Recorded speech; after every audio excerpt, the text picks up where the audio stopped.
Hello friends, मैं समीर। आप लोगों का अपना चैनल टेक्निकल आईटीआई में स्वागत है। तो कैसे हैं आप सब? उम्मीद करते हैं कि आप लोग बहुत अच्छे होंगे, स्वस्थ होंगे, मस्त होंगे, अच्छे से पढ़ाई कर रहे होंगे। तो गाइस, हम लोग जो है कल जो है 9 नंबर चैप्टर का एमसीक्यू देखे थे। आज हम लोग अगला चैप्टर स्टार्ट करेंगे, चैप्टर नंबर 10। तो बताइए, आप लोग रेडी हैं? तो चलिए फिर स्टार्ट करते हैं। गाइस, स्टार्ट करने से पहले आप लोगों से एक रिक्वेस्ट है कि प्लीज़ अभी तक वीडियो को लाइक नहीं किए हैं तो वीडियो को लाइक कर दीजिए, और चैनल को सब्सक्राइब नहीं किए हैं तो प्लीज़ सब्सक्राइब कर लीजिए। आप लोग वीडियो देख रहे हैं और सब्सक्राइब नहीं कर रहे हैं, सो प्लीज़ सब्सक्राइब कीजिए और वीडियो को पूरी देखिए, ठीक है? तब जा करके आप लोगों को समझ में आएगी, ठीक है? तो वीडियो को पूरा देखा कीजिए और अपने फ्रेंड सर्कल में शेयर कीजिए। कोई भी कन्फ्यूजन हो, कोई भी सुझाव हो तो कमेंट बॉक्स में कमेंट करके ज़रूर बताइए, ठीक है? और टेलीग्राम चैनल ज्वाइन कर लीजिए। टेलीग्राम का लिंक वीडियो के डिस्क्रिप्शन में। टेलीग्राम का नाम टेक्निकल आईटीआई है, ठीक है? तो चलिए फिर लाइक कर दीजिए, फिर वीडियो को स्टार्ट करते हैं। चलिए देखिए, हम लोगों का जो है अध्याय नंबर 10 है, चैप्टर नंबर 10 है, और चैप्टर का नाम है आपका बहुकलीय प्रणाली, यानी कि पॉलीफेज सिस्टम, ठीक है? पॉलीफेज सिस्टम के बारे में हम लोग आज पढ़ेंगे। पॉलीफेज सिस्टम होता क्या है तो देखेंगे। सबसे पहले हम लोग किसी भी चैप्टर को स्टार्ट करने से पहले क्या देखते थे? इंट्रोडक्शन। तो चलिए फिर इंट्रोडक्शन देखते हैं। देखिए क्या इंट्रोडक्शन, परिचय, ठीक है? परिचय करते हैं। देखिए, दो या दो से अधिक कलों यानी कि कलाओं यानी कि फेस, दो या दो से अधिक फेसेस की प्रणाली को बहुकलीय प्रणाली कहते हैं। जैसे टू कलीय कलीय एवं थ्री कलीय प्रणाली आदि, ठीक है? दो या तीन से अधिक कलाओं को बहुकलीय कहते हैं। इसमें प्रत्येक कला की वोल्टेज एवं आवृत्ति समान होती है, ठीक है? इसमें जो है प्रत्येक कला की जो है वोल्टेज और आवृत्ति क्या होती है? समान होती है, परंतु इसमें एक निश्चित कलातर फेज डिफरेंस होता है। ऐसी बहुकलीय प्रणाली का आउटपुट फेज़ों की संख्या पर निर्भर करता है। फेज़ों की संख्या अधिक होने पर आउटपुट शक्ति भी बढ़ जाती है। इस अध्याय में बहुकलीय प्रणाली के लाभ एवं संयोजनों तथा संबंधित पदों का जो है विस्तार पूर्वक वर्णन किया गया है, ठीक है? विस्तार पूर्वक वर्णन किया गया है, ठीक है? देखिए क्या है 10 नंबर का पहला पॉइंट क्या है, देख लीजिए। ऐसी बहुकलीय प्रणाली का लाभ, ठीक है? क्या है? Advance of AC polyphase system, ठीक है? क्या होता है पॉलीफेज सिस्टम, इसे जानते हैं हम लोग। देखिए क्या है, ऐसी बहुकलीय प्रणाली के मुख्य लाभ निम्नलिखित हैं, ठीक है? ऐसी बहुकलीय प्रणाली के जो है मुख्य भाग जो है निम्नलिखित है। कौन कौन से हैं उसको देखते हैं। पहला पॉइंट देखिए, एक मिनट देखिएगा। क्या आपका पहला पॉइंट? सामान्य वैद्युतिक शक्ति परावेशन के लिए बहुकलीय यानी कि तीन कलीय लाइन में सिंगल फेज लाइन की अपेक्षा पतले तार प्रयोग किए जाते हैं, ठीक है? इसमें क्या होता है, जब तीन फेज को डिवाइड कर देते हैं तो तार जो है पतले यूज किए जाते हैं, ठीक है? कम तार लगते हैं, ठीक है? आगे देखिए दूसरा पॉइंट क्या है आपका? बहुकलीय यानी कि थ्री फेज मोटर द्वारा उत्पन्न किया गया टॉर्क उत्तम होता है, यानी कि अच्छा होता है तीन कलीय से, ठीक है? जबकि एकल कलीय मोटर द्वारा उत्पन्न किया गया टॉर्क जो है पल्सेटिंग प्रकृति का होता है, ठीक है? वो जो है पल्सेटिंग प्रकृति का होता है, उतना अच्छा नहीं होता, ठीक है? अगला पॉइंट देखिए, 3 नंबर पॉइंट क्या कहता है? एकल कलीय मोटर्स की अपेक्षा बहुकलीय थ्री कलीय यानी कि थ्री फेज मोटर अधिक अश्वशक्ति वाली बनाई जाती है। अश्वशक्ति मतलब हॉर्स पावर होता है, एचपी होता है। जैसे हम लोग कहते हैं ना 2 एचपी का मोटर है, 1 एचपी का मोटर है, वही उसी को हम लोग एचपी का फुल फॉर्म होता है हॉर्स पावर, और उसको हिंदी में अश्वशक्ति कहते हैं। अश्व मतलब घोड़ा ही होता है, ठीक है? शक्ति मतलब पावर, ठीक है? अश्वशक्ति कहते हैं, ठीक है? अगला पॉइंट देखिए क्या है, 4 नंबर पॉइंट है बहुकलीय यानी कि थ्री फेज तीन कलीय। इसमें भी है मोटर की दक्षता तथा पावर फैक्टर सिंगल कलीय मोटर की अपेक्षा उच्च यानी कि हाई होता है, ठीक है? जो उसका जो होता है पावर फैक्टर भी सही होता है और इफिशियंसी भी अच्छी होती है, ठीक है? सिंगल फेज की अपेक्षा। चलिए अगला 5 नंबर पॉइंट देखिए, एकल कलीय मोटर सेल्फ स्टार्टर नहीं होता, जो सॉरी सेल्फ स्टार्टर नहीं होता, स्टार्ट नहीं होता। जो सिंगल कलिए जो होता है, सिंगल फेज मोटर जो होता है, और जो सेल्फ स्टार्ट नहीं होता, ठीक है। आप लोग देखे होइएगा, जो भी सिंगल फेज मोटर होगा वो सेल्फ स्टार्ट नहीं होता। उसमें क्या होता है, सेल्फ स्टार्टिंग बनाने के लिए उसमें एक कैपेसिटर लगा होता है, देखे होइएगा, बैटरी के जैसे ऊपर में दिखता है, वाइट कलर का होता है, ठीक है। देखिए, जो कि जबकि बहुकलीय मोटर सेल्फ स्टार्ट होते हैं, थ्री फेज मोटर जो होते हैं उसमें कोई हम लोगों को कैपेसिटर लगाने की ज़रूरत नहीं होता, वो ऑटोमेटिकली स्टार्ट हो जाती है, उसमें कोई वो जो है वो सेल्फ स्टार्ट होती है, ठीक है। क्योंकि बहुकलीय प्रणाली में घूर्णन बहुकलीय प्रणाली में जो है घूर्णन चुंबकीय क्षेत्र उत्पन्न होता है, ठीक है। इसमें क्या होता है, बहुकलीय प्रणाली में घूर्णन चुंबकीय क्षेत्र उत्पन्न होता है, जिसके कारण जो है वो सेल्फ स्टार्टेड होती है, ठीक है। अगला पॉइंट देखिए, 6 नंबर पॉइंट क्या कहता है। 6 नंबर पॉइंट देख लीजिए, बहुकलीय प्रणाली में तीन कलीय लाइन से लाइट एंड फैन तथा पावर के लिए एक साथ लाइन ली जा सकती है, जबकि एकल कलीय प्रणाली में उत्पन्न दोनों कार्यों के लिए पृथक पृथक लाइनों की आवश्यकता पड़ती है। मतलब हम लोग देखे होइएगा, बड़ी बड़ी बिल्डिंग में जो है वहाँ पे जो है हम लोग 4 कोर का केबल यूज करते हैं, जिसमें क्या होता है आर वाई बी तीनों फेस और न्यूट्रल भी साथ में आते हैं, और जब ला देते हैं हम लोग मीटर तक, मीटर से क्या करते हैं, तीनों फेस को बराबर बराबर भागों में जो है बराबर लोड में जो है उसे डिस्ट्रीब्यूट कर देते हैं, डिवाइड कर देते हैं, ठीक है। चलिए अगला पॉइंट देखिए, 7 नंबर पॉइंट क्या है।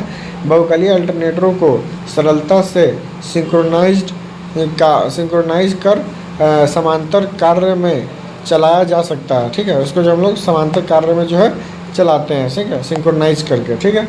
चलिए, सिंक्रोनाइज मतलब होता है दो मोटर को आमने सामने मतलब या फिर ऐसे समझ लीजिए, दोनों जो मोटर है उसे सिंक्रोनाइज करके मतलब है कि दोनों एक साथ चलेगा, एक साथ बंद होगा, ठीक है। चलिए अगला पॉइंट देख लीजिए।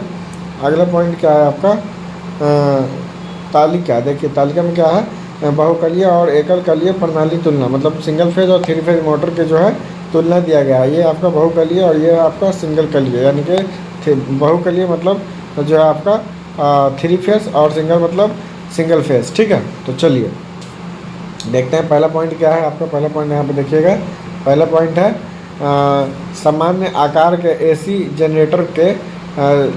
जनरेटर के लिए एकल कलीय जनरेटर के तुलना में त्रिकलीय जनरेटर की आउटपुट दोगुनी होती है, ठीक है।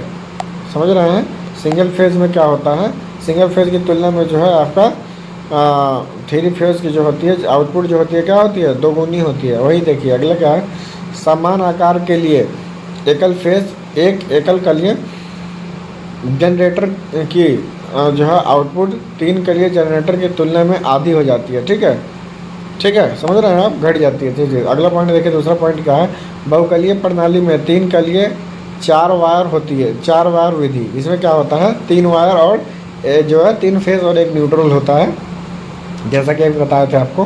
तो क्या होता है, लाइटिंग लोड और 3 कलीय लोड लिया जा सकता है, ठीक है। और सिंगल फेज में क्या है, इसमें देखिए एक कलीय विधि में अधिक वोल्टेज लेना संभव नहीं है, इसमें हम लोग अधिक वोल्टेज नहीं ले सकते हैं, ठीक है। चलिए आगे देखिए, क्योंकि अनबैलेंस होगा ट्रांसफार्मर, जिसके कारण से है आपका जो घर में लाइट यानी वोल्टेज जो है डाउन हो जाएगा, ठीक है। चलिए अगला पॉइंट देखिए, अगला पॉइंट क्या है आपका, घूमते हुए चुंबकीय क्षेत्र के कारण बहुकलीय मोटर स्वयं स्टार्ट यानी कि सेल्फ स्टार्ट होती है, ठीक है। वहीं पे आपका सिंगल फेज में क्या होता है, एक कलीय मोटर स्वयं स्टार्ट नहीं होता है, ठीक है, उसमें जो है ये सेल्फ स्टार्ट नहीं होता। चलिए अगला पॉइंट देखते हैं, 4 नंबर पॉइंट क्या कहता है, बहुकलीय मोटरों का टॉर्क समान होता है। और आपका सिंगल फेज में क्या होता है, देखिए सिंगल फेज में क्या होता है, एक कलीय मोटरों का टॉर्क असमान होता है, ठीक है। इसका टॉर्क हमेशा समान होगा थ्री फेज का, और सिंगल फेज का असमान रहता है, ठीक है। अगला पॉइंट देखिए, अगला पॉइंट क्या है, बहुकलीय मोटरों का टॉर्क उत्तम होता है और इसलिए इनकी क्षमता अच्छी होती है, ठीक है। जो है बहुकलीय मोटरों का टॉर्क उत्तम होता है और इसलिए इनकी क्षमता अच्छी होती है, टॉर्क इसका अच्छा होता है और क्षमता भी इसका जो है अच्छा होता है, ठीक है। और यहाँ पे देखिए क्या है, कम पावर फैक्टर जो है सिंगल फेज में क्या होता है, कम पावर फैक्टर के कारण एक कलीय मोटर की क्षमता जो है कम हो जाती है, ठीक है। अगला पॉइंट देखिए क्या है, त्रिकलीय मोटरों में दोष जो है फॉल्ट जो है ढूंढना बहुत सरल होता है, बहुत आसान होता है। वहीं पे आपका इनमें यानी कि सिंगल फेज़ में जो है इसमें दोष ढूंढना इतना सरल नहीं होता है। मतलब 3 फेज़ के कंपेयर करें तो उसमें सिंगल फेज़ में थोड़ी परेशानी होती है। ठीक है, अगला पॉइंट देखिए 7 नंबर पॉइंट क्या कहता है, बहुकलीय मोटरों को अधिक आउटपुट अर्थात एचपी के लिए बनाया जा सकता है। ठीक है, बहुकलीय मोटरों को अधिक आउटपुट अर्थात एचपी के लिए बनाया जा सकता है। वहीं पे आपका सिंगल फेज में क्या होता है, एक कलीय मोटरों को अधिक आउटपुट के लिए नहीं बनाया जा सकता है। ये जो है अधिकांशतः कम हॉर्स पावर की होती है। ठीक है, ये अधिकांशतः कम हॉर्स पावर की होती है। यहाँ तक क्लियर है आप लोग। चलिए अगला पॉइंट देखते हैं। अगला पॉइंट देख लीजिए 8 नंबर में, एक समान आकार की मोटरों के लिए 3 कलीय मोटर की शक्ति अधिक होती है। ठीक है, एक समान आकार की मोटरों के लिए जो है 3 कलीय मोटर की शक्ति अधिक होती है। और वहीं पे आपका सिंगल फेज में क्या होता है, एक समान आकार के ही एकल फेज मोटर की शक्ति सदैव कम होती है। ठीक है, हमेशा 3 फेज से कम ही होगी। ठीक है, चलिए अगला देखते हैं हम लोग। अगला पॉइंट आप देख लीजिए क्या है अगला 9 नंबर, पावर को एक दी गई दूरी तक 3 कलीय में ले जाने के लिए कॉपर और दूसरे सामान की कम आवश्यकता होती है। ठीक है, कॉपर की और दूसरे सामान की जो है कम आवश्यकता होती है 3 फेज में। वहीं पे क्या होता है, एक कलीय में पावर को ले जाने के लिए अधिक कॉपर और सामान की आवश्यकता होती है। क्या होता है, तार की मोटाई बढ़ जाती है। जब तार का मोटाई बढ़ेगा तो सैग बढ़ जाएगा, सैग बढ़ेगा तो सैग को कम करने के लिए हम लोगों को पोल बढ़ाना पड़ेगा। सैग मतलब जो होता है एक पोल और दूसरे पोल के जो बीच के जो इस तरीके से जो होता है ना, इसी को हम लोग सैग बोलते हैं। जो लचक होता है इसी को सैग बोलते हैं। ठीक है, सैग बढ़ेगा तो उसके लिए हम लोग क्या करना पड़ेगा, पोल की दूरी कम करनी पड़ेगी, पोल की मजबूती बढ़ानी पड़ेगी। क्योंकि तार मोटा है तो मजबूती चाहिए, मजबूती में कॉस्ट बढ़ेगा। ठीक है, तो इन सब चीज़ों के लिए महंगा पड़ने लगता है। ठीक है, अगला क्या है 10 नंबर पॉइंट देखिए क्या है, बहुकलीय जनरेटरों यानी कि अल्टरनेटरों को पैरेलल में चलाने के लिए सरलता से जो है सिंक्रोनाइज किया जा सकता है। ठीक है, सरलता से हम लोग सिंक्रोनाइज करते हैं। अगला पॉइंट आपका क्या है, एकल कलीय में सिंक्रोनाइज करना कठिन है। ठीक है, सिंगल कलीय में क्या होता है, सिंक्रोनाइज करना कठिन होता है। ठीक है, चलिए अगला पॉइंट देखिए।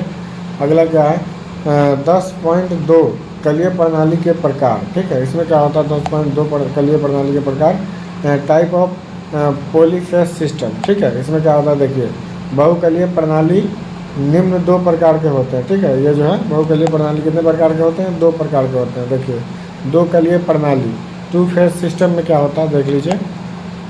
2 फेज सिस्टम क्या होता है, यदि 90 डिग्री विद्युत अंश पर स्थित 2 कुंडलियों को चुंबकीय क्षेत्र में घुमाया जाए तब विद्युत चुंबकीय प्रेरण के नियमों के अनुसार दोनों कुंडलियों में विद्युत वाहक बल प्रेरित होता है। ठीक है, क्या होता है, दोनों कुंडलियों में क्या उत्पन्न होगा, विद्युत वाहक बल उत्पन्न हो जाएगा, विद्युत वाहक बल प्रेरित होगा। ठीक है, देखिए अगला पॉइंट देखते हैं।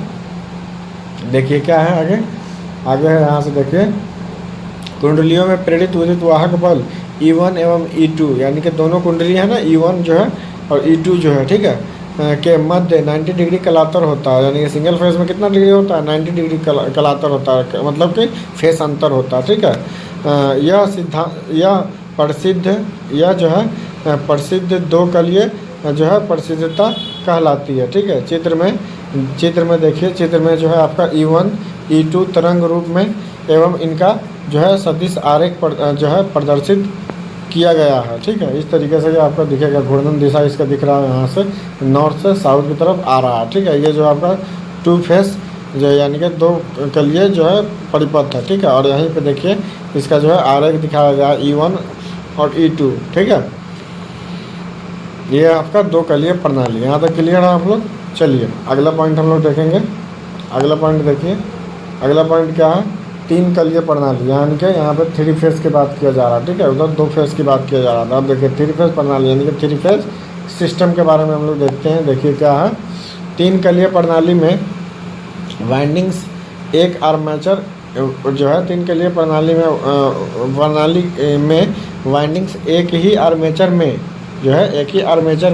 एक दूसरे से समान विद्युत अंश के कोण पर व्यवस्थित होती है। ठीक है, जो है एक दूसरे के अंश पे जो है व्यवस्थित होती है, कोण पे व्यवस्थित होती है। आगे देखिए, दो कलीय जो है दो कलीय अल्टरनेटर के आर्मेचर में दो स्वतंत्र वाइंडिंग एक दूसरे से 90 डिग्री जो है एक दूसरे के क्या होता है 90 डिग्री विद्युतीय अंश पर होता है, तथा जो है तीन कलीय अल्टरनेटर में जो है तीन स्वतंत्र वाइंडिंग आर्मेचर में 120 डिग्री वैद्युतिक अंश पर जो है अवस्थित होता है। आपको बताएं कि जब भी सिंगल फेज़ की बात किया जाएगा तो सिंगल फेज़ में 90 डिग्री हो जाएगा, आपका एंगल जो होगा उसका 90 डिग्री हो जाएगा। वहीं पे जब थ्री फेज़ की बात करा जाएगा तो एंगल जो है 120 डिग्री हो जाएगा। ठीक है, यहाँ तक ये आपको याद रखना है, बहुत ही इंपॉर्टेंट पॉइंट है। ठीक है, आगे देखिए, तीन कुंडलियों में प्रेरित विद्युत वाहक बल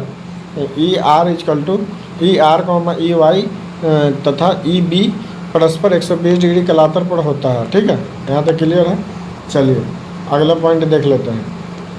अगला देखिए, ये आपका यहाँ से साइनोसोडियल वेव का सिंबल बनाया गया है, देख लीजिए, इसे हम लोग साइनोसोडियल वेव कहते हैं, या थ्री फेज का साइनोसोडियल वेव है। ये जो है देख लीजिए हमेशा एक दूसरे के 90 डिग्री पे ही रहता है। ठीक है, देखिए यहाँ पे जो कट कर रहा है ये 90 डिग्री पे ही कट रहा है। ठीक है, यहाँ पे देखिए ये कट रहा है 90 डिग्री पे ही है, यहाँ पे है, यहाँ पे है, यहाँ पे है, तो दिख रहा होगा टोटली, यहाँ पे है, ये सब यहाँ से देखिएगा तो 90 डिग्री हो जाएगा। टोटल दिखाया जा रहा है 120 डिग्री यहाँ से यहाँ तक का। ठीक है, तो इसलिए 120 डिग्री दिख रहा है। ठीक है, ये इस तरीके से है, समझ में आ गया आपको। चलिए, ये क्या है आपका तीन कलीय प्रणाली है। ठीक है, ये सिंगल कला, दूसरा कला, तीसरा कला। ठीक है, चलिए आगे देखते हैं। यहाँ पे हम लोग देख सकते हैं, देखिए ये पॉजिटिव में है, ये जीरो है और ये निगेटिव है। ठीक है, चलिए आगे देखते हैं हम लोग। आगे देखिए, तीन कलीय प्रणाली में देखिए क्या है, यहाँ पे तीन कलीय प्रणाली में तीन फेसों को R यानी कि रेड, Y को येलो और एवं B को ब्लू से जाना जाता है। यदि कुंडलियाँ जो है रेडियन प्रति सेकंड के कोण वेग से गति कर रही है तो R, Y एवं B फेसों में तात्कालिक मान को निम्न समीकरणों द्वारा प्रदर्शित किया जाता है। ठीक है, देखिए समीकरण क्या है, देख लीजिए, E max sine radian T हो जाएगा। ठीक है, रेडियन टी, वाई आपका हो जाएगा उसी तरीके से E मैक्स साइन और ब्रैकेट हो जाएगा आपका रेडियन टी माइनस 120 और ब्रैकेट बंद हो जाएगा, फिर रेडियन उसी तरीके से E मैक्स साइन ब्रैकेट आपका हो जाएगा radian T minus 240 degree bracket बंद। ये तीनों आपका समीकरण हो जाएगा। इस समीकरण से हम लोग थ्री फेज को देख सकते हैं। ठीक है, चलिए आगे क्या है, देखिए यहाँ ई मैक्स का प्रत्येक कुंडली में जो है उत्पादित विद्युतवाहक बल का उच्चतम मान है। ठीक है, जो है विद्युतवाहक बल का उच्चतम मान होता है। ठीक है, अगला पॉइंट देखिए, अगला पॉइंट क्या है आपका, तीन कलीय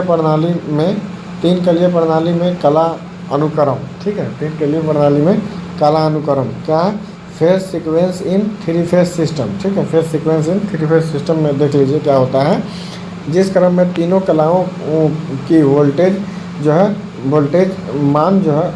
अपना अधिकतम मान ई मैक्स प्राप्त करती है, उसे कला अनुक्रम कहते हैं। भारत में क्लॉकवाइज कला अनुक्रम यानी कि RYB को जो धनात्मक कला अनुक्रम एवं एंटी क्लॉकवाइज RBY को जो है यानी कि ऋणात्मक कला अनुक्रम कहते हैं। ठीक है, मोटर को अगर हमको क्लॉकवाइज चलाना है तो RYB देंगे और एंटी क्लॉक चलाना है तो इस तरीके से तो हम लोग RBY देते हैं। ठीक है, दो फेस को किसी भी दो फेस को हम लोग बदल देते हैं तो मोटर जो है उल्टी दिशा में चलने लगेगी यानी कि एंटी क्लॉकवाइज चलने लगेगी। ठीक है, ये देखिए आपका यहाँ पे फेज दिखाया गया थ्री फेज प्रणाली का जो है कला अनुक्रम है। देखिए टोटल जो है 120 डिग्री के एंगल पे बना होता है। ठीक है, R, Y और B। ठीक है, यहाँ तक क्लियर है आप लोग। चलिए आगे देखते हैं, अगला पॉइंट देखिए, अगला पॉइंट क्या है आपका, तीन कलीय प्रणाली से संबंधित पद। ठीक है, देखिए क्या क्या है, देखिए तीन कलीय प्रणाली से संबंधित कुछ पद निम्नवत है। देखिए क्या क्या है, कला वोल्टेज यानी कि फेस वोल्टेज, किसी एक कला तथा न्यूट्रल सिरे के बीच नापी गई वोल्टेज कला वोल्टेज कहलाती है। इसे पी, इसे भी पी द्वारा दर्शाया जाता है। ठीक है। दूसरा है आपका लाइन वोल्टेज। ठीक है। किन्हीं दो कला सिरों के बीच जो है किन्हीं दो कला सिरों के बीच पाई गई वोल्टेज लाइन वोल्टेज कहलाती है। इसे वी एल यानी कि वोल्टेज लाइन द्वारा जो है दर्शाया जाता है। ठीक है। अगला पॉइंट देखिए, अगला पॉइंट क्या है आपका, जो है आपका कला धारा यानी कि फेस करेंट। किसी एक कला वाइंडिंग में प्रवाहित होने वाली विद्युत धारा फेज धारा अथवा कला धारा कहलाती है। इसे आई पी यानी कि फेस जो है करंट द्वारा दर्शाया जाता है। ठीक है। अगला आपका लाइन करंट। ठीक है। लाइन करंट को देख लीजिए, लाइन धारा के बारे में देख लीजिए। दो कला वाइंडिंग में प्रवाहित होने वाली विद्युत धारा लाइन धारा कहलाती है। इसे आई एल द्वारा दर्शाया जाता है। ठीक है।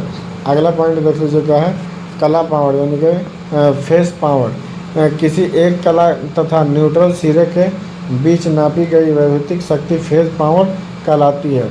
इसे पी फेस यानी कि पी फेस द्वारा प्रदर्शित किया जाता है। ये पावर का होता है। पी जो है पी इक्वल टू होता है आपका वी आई कॉस फाइव होता है। ठीक है। ये फॉर्मूला आपका पावर का। ठीक है। अगला पॉइंट देखिए क्या है, कुल पावर यानी कि टोटल पावर यानी कि थ्री फेस में देखा जा रहा है। तो देखिए थ्री फेस तीन कलीय प्रणाली में तीनों कलाओं के बीच मापी गई कुल वैद्युतिक शक्ति कुल पावर कहलाती है। इसे पीटी द्वारा दर्शाया जाता है। देखिए पीटी जो है यानी कि टोटल पावर जो होता है, टोटल पावर थ्री जो है यहाँ पे three V I cos five हो जाता है। ठीक है। अगला देखिए, अगला पॉइंट क्या है आपका, संतुलित लोड के बारे में देख लीजिए। ये जो है ना आपका, ये थ्री नहीं होगा, रूट अंदर थ्री होगा। ठीक है। रूट के अंदर हो जाता है। ठीक है। चलिए आगे देखिए, संतुलित लोड क्या है यहाँ पे, बैलेंस लोड के बारे में देख लीजिए। यदि तीन कलीय प्रणाली में तीनों कलाओं का पावर फैक्टर तथा कला धारा या लाइन धारा परस्पर बराबर होते हैं तो लाइन पर लगा लोड संतुलित लोड कहलाता है। ठीक है। लाइन पर लगा जो लोड होता है उसे क्या कहते हैं, संतुलित लोड कहते हैं, यानी कि बैलेंस लोड कहते हैं। ठीक है। असंतुलित यानी कि अनबैलेंस लोड, इसके बारे में देख लीजिए। यदि तीन कलीय प्रणाली में तीनों कलाओं का पावर फैक्टर तथा कला धारा यानी कि जो है लाइन का जो आपका करंट है, जो लाइन का करंट है या लाइन धारा परस्पर भिन्न भिन्न होता है तो लाइन पर लगा लोड असंतुलित लोड कहलाता है। ठीक है। जो है अलग अलग होता है तो लाइन पर लगा जो लोड होता है उसे हम लोग असंतुलित लोड कहते हैं। ठीक है। यहाँ तक क्लियर है हम लोग। चलिए अगला पॉइंट हम लोग देखेंगे। अगला पॉइंट देखिए, अगला पॉइंट यहाँ पे है आपका 10.3 ये पॉइंट नंबर में देख लीजिए क्या है। अगला पॉइंट यहाँ पे है बहुकलीय प्रणाली के संयोजन। ठीक है। बहुकलीय प्रणाली के संयोजन में कौन कौन से आते हैं देखिए। बहुकलीय प्रणाली के मुख्य संयोजन निम्न दो प्रकार के होते हैं। कौन कौन से होते हैं, पहला है स्टार संयोजन, दूसरा है डेल्टा संयोजन। ठीक है। स्टार संयोजन होता है और दूसरा डेल्टा संयोजन होता है। चलिए इन दोनों के बारे में देख लेते हैं एक एक करके। पहला स्टार संयोजन, देखिए क्या है स्टार संयोजन यानी कि स्टार कनेक्शन। ठीक है। इसके बारे में देखते हैं। देखिए इस संयोजन में चार तार होते हैं। जो है इस संयोजन में कितने तार होते हैं, चार तार होते हैं। इनमें से तीन कलीय तार एवं एक न्यूट्रल तार होता है जो कि स्टार पॉइंट से लगा जो है लिया जाता है। इस संयोजन में तीनों कुंडलियों में समान सिरों को चित्रानुसार संयोजित करते हैं। वह बिंदु जिस पर ये तीनों सिरे जुड़ते हैं उसे न्यूट्रल पॉइंट यानी कि न्यूट्रल बिंदु या न्यूट्रल पॉइंट या स्टार पॉइंट कहलाता है। ठीक है। देखिए किस तरीके से होता है, इस सिंबल में आपको दिख रहा होगा। ये एक वाइंडिंग है, ये दूसरी वाइंडिंग है, ये तीसरी वाइंडिंग है। और वाइंडिंग में कुछ ना कुछ तो रेजिस्टेंस होगा ही, उसी रेजिस्टेंस को यहाँ पे और यहाँ पे और यहाँ पे दिखाया गया। ठीक है। और देखिए ये जो आपका कौन सा फेस है, आर फेस है। ये वाला आपका जो है ये वाई फेस हो जाएगा और ये जो है आपका ये बी फेस है। और तीनों का जो है देखिए तीनों फेस का जो यहाँ पे कनेक्शन किया गया है यही स्टार पॉइंट है, ये न्यूट्रल पॉइंट हम लोग बोलते हैं। देखिए इसे स्टार पॉइंट यानी कि न्यूट्रल हम लोग मान लेते हैं। ठीक है। आर वाई और बी और न्यूट्रल। ठीक है। चलिए यहाँ तक समझ में आ गया होगा। देखिए इसका जो है चित्र में कलीय प्रणाली का स्टार संयोजन देख लीजिए। इसमें भी आप देख सकते हैं, इसमें भी इस तरीके से 120 डिग्री के एंगल पे इसे बनाया जाता है, ठीक है। इसी तरीके से 120 डिग्री एंगल पे ये तीनों रहता है, ठीक है। बीच में 5 डिग्री एंगल बना रहता है, ठीक है। चलिए ये क्या है आपका 3 फेज 3 कलीय प्रणाली का स्टार संयोजन है, ठीक है। आगे देख लीजिए अगला पॉइंट क्या है इसमें। आगे देखिए अगला लाइन है, स्टार संयोजन में लाइन वोल्टेज VL कलीय वोल्टेज VP यानी कि टोटल जो है वोल्टेज यानी कि फुल वोल्टेज यानी कि कुल वोल्टेज जो है टोटल वोल्टेज की बात किया जा रहा है कि √3 गुना होती है, ठीक है। जो भी फेज़ होगा वो जो है √3 गुना होगा। एवं धारा का मान लाइन एवं कलीय के लिए समान होती है, ठीक है। देखिए पहला पॉइंट क्या है, लाइन धारा इक्वल टू कलीय धारा या IL इक्वल टू IP हो जाता है, ठीक है, यानी कि पर फेस हो जाता है, ठीक है। अगला पॉइंट देख लीजिए क्या है, लाइन वोल्टेज या ये जो हो जाता है लाइन वोल्टेज जो होता है उसमें क्या होता है VL यानी कि line voltage equal to √3 VP हो जाता है, यानी कि पर फेज हो जाता है, पर फेज वोल्टेज हो जाता है, ठीक है। लास्ट पॉइंट है इसमें 3 नंबर में देख लीजिए क्या है 3 फेज पावर, ठीक है। 3 फेज पावर में क्या हो जाता है √3 इंटू सिंगल फेज पावर, ठीक है। इसको जब हम लोग पूरा कैलकुलेट करते हैं तो क्या होता है 3 VP IP cos 5। इसको हम लोग फाइनल जब कैलकुलेट करेंगे तो हमारा जो निकल करके आता है √3 VL IL cos 5, ठीक है। ये हम लोगों का पावर का फॉर्मूला हो जाता है, 3 फेज पावर का फॉर्मूला है, ठीक है। यहाँ तक क्लियर है आप लोग। अगला पॉइंट है आप लोगों का अगला पॉइंट है स्टार संयोजन। देख लीजिए यहाँ पे स्टार संयोजन की विशेषता, ठीक है। स्टार संयोजन की जो है स्टार कनेक्शन की विशेषता क्या है, स्पेशलाइजेशन ऑफ स्टार कनेक्शन, ठीक है। इसके बारे में देख लेते हैं। देखिए क्या है स्टार संयोजन की जो है विशेषताएं निम्न प्रकार हैं। कौन कौन सी है, पहला पॉइंट देखिए, इस संयोजन में तीनों कुंडलियों के जो है इस संयोजन में तीनों कुंडलियों के मान सीधे एक साथ जोड़े जाते हैं। दूसरा पॉइंट क्या है, लाइन धारा IL एवं कलीय धारा IP के मान समान होते हैं।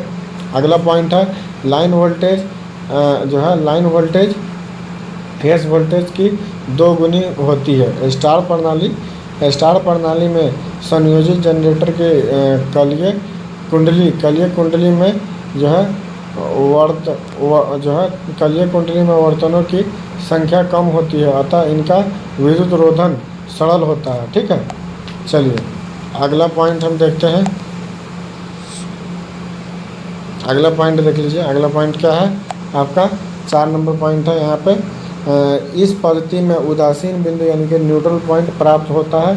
इसे भू संपर्कित यानी कि अर्थ कर दिया जाता है, ठीक है। जो है न्यूट्रल पॉइंट को हम लोग अर्थ कर देते हैं बैलेंस के लिए। देखिए आगे दिया भी होगा, कर विद्युत उपकरणों और अल्टरनेटरों को जो है विद्युत दोष से उत्पन्न हानियों से बचाया जा सकता है, और उसे जो है हम लोग अर्थ करके जो है अनबैलेंस को भी कंट्रोल करते हैं, और जो है लोड जो उससे जो होती है ह्यूमन जो लॉस होता है या फिर विद्युत दोष जो होता है उसकी हानियों से भी हम लोग बचते हैं, ठीक है। लास्ट पॉइंट देख लीजिए क्या है, इस प्रणाली में प्रकाश एवं विद्युत दोनों प्रकार के विद्युत भार संयोजित किए जा सकते हैं, ठीक है। इसमें हम लोग किसी भी प्रकार के लोड दे सकते हैं, ठीक है। चलिए यहाँ तक क्लियर हो गया। अगला पॉइंट है आपका स्टार संयोजन के उपयोग, ठीक है, यूज़ ऑफ स्टार कनेक्शन, ठीक है। इसके बारे में हम लोग यहाँ से अगले वीडियो में देखेंगे।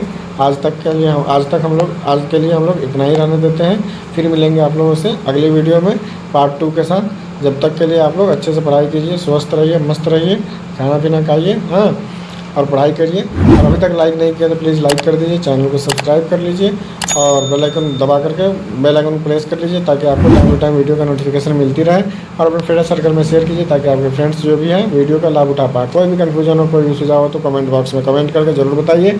और टेलीग्राम चैनल ज्वाइन कर लीजिए। टेलीग्राम का लिंक वीडियो के डिस्क्रिप्शन में। टेलीग्राम का नाम टेक्निकल ITI। टेलीग्राम ज्वाइन कर लीजिएगा, उससे आप ही को फ़ायदा होगा। क्या होगा कि आपको जो है जो भी वीडियो का MCQ होगा उसको जो है आपको टेलीग्राम पे प्रोवाइड करा दिया जाएगा उसका PDF, ठीक है। तो चलिए फिर मिलते हैं आप लोगों से अगली वीडियो में। जब तक के लिए tata bye bye, take care.